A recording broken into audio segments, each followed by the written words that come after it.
அதாவது பிரச்சாரத்திற்கே செல்ல முடியாதவர்கள் எல்லாம் இன்றைக்கு கட்சி ஆரம்பித்து மக்களை சந்திப்பதற்கு அவர்களுக்கு நேரம், அதாவது அதற்கான மனம் கூட இல்லாதவர்கள் எல்லாம் எப்படி மக்கள் சந்திப்பார்கள், மக்கள் தேர்ந்தெடுப்பார்கள் என்பதை தேர்தல் முடிவு சொல்லும்.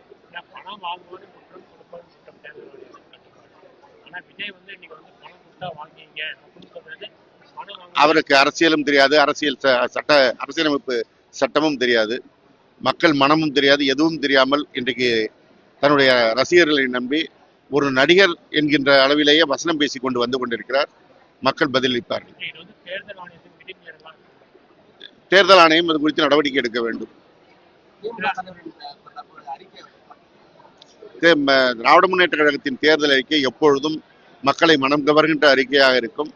அதே போல இந்த ஆண்டும் எல்லாவற்றிற்கும் கிரீடம் வைத்த ஒரு தேர்தல் அறிக்கையாக, மக்கள் மனம் கவர்ந்த அறிக்கையாக, மக்கள் எதை விரும்புகிறார்களோ அதை தொகுத்து அளித்திருக்கின்ற அறிக்கையாக திராவிட முன்னேற்ற கழகத்தின் தேர்தல் அறிக்கை அமைந்திருக்கிறது.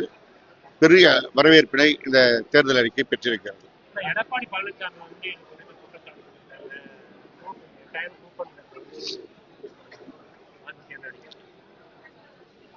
ஏற்கனவே திராவிட முன்னேற்ற கழகம் சொன்னதையெல்லாம் செய்திருக்கிற காரணத்தினால்தான் இன்றைக்கு தமிழ்நாட்டு மக்கள் முதல்வர் பின்னால் அணிதிரண்டிருக்கிறார்கள். மிக குறிப்பாக பெண்கள் அணிதிரண்டிருக்கிறார்கள்.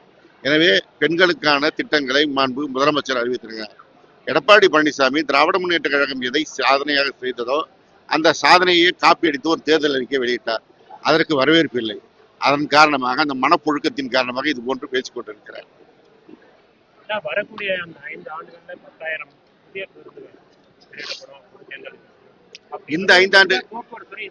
இந்த ஐந்தாண்டு காலத்தில் 11,000 பேருந்துகள் வாங்குவதற்கு மாண்புமிகு முதலமைச்சர் அவர்கள் நிதி வழங்கி கிட்டத்தட்ட 9,000 பேருந்துகள் மக்கள் பயன்பாட்டிற்கு வந்துவிட்டது.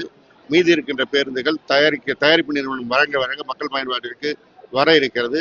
இது இல்லாமல் அடுத்த 5 ஆண்டுகளுக்கு புதிய 10,000 பேருந்துகள் என்பது ஒட்டுமொத்த தமிழ்நாட்டினுடைய பேருந்துகள் புதிய பேருந்துகளாக ஓடும்.